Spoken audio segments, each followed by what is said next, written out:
Hi mga ka-POV, Day 69 na tanos na pagbasa sa 100 Lives NJ Coach Devotional. So magsugod na ta. Ingon diri nga, we can't help everyone but everyone can help someone by Ronald Reagan. Sunog ingon diri ni Ronald na, di daw ta makatabang sa tanan but ang tanan makatabang or ang tanan makatabang og someone, no?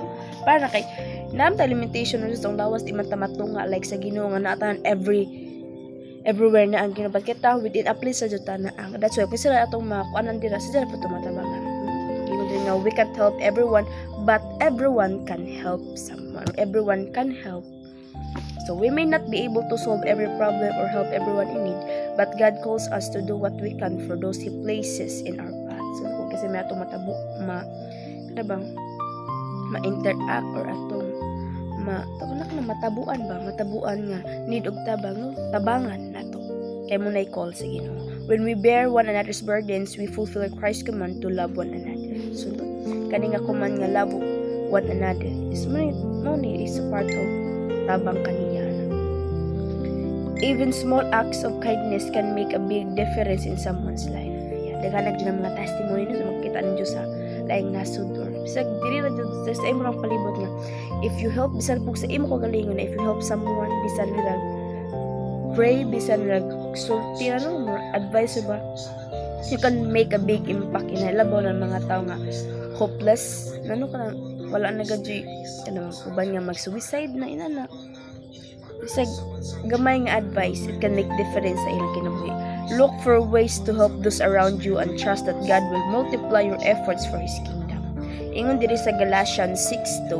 Ingon diri nga bear ye one another's burdens and so fulfill the law of Christ. Sa Tagalog pa, mangagdalahan kayo ng mga paspasani ng isa't isa at tuparin ninyong gayon ang kautusan ni Kristo. So no carry each burden gajud, and in this way you will fulfill the law of Christ. Kay mo lagi nagingon lagi sa pulong sa Ginoo nga love one another. No? Tay ang gibuhat sa Ginoo diba sa Bible nga tumabasan kay He helps, no? Kana iyang tambalan,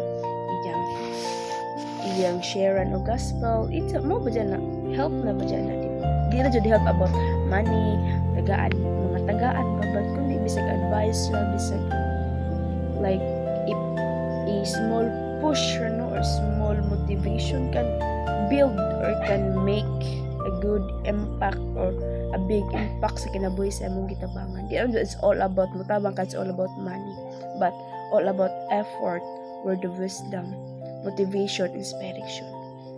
So don't be afraid to help even if wa kay kwarta di ka mo ingon di ko katabang ka wa ko kwarta, but makatabang ka even just a small gesture or a small motivational step.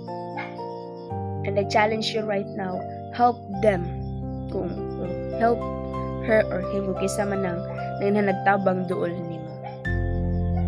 Kaya ang Ginoo mo bless ka nimo and you fulfill and you imunggi tuman ang sugo sa Ginoo.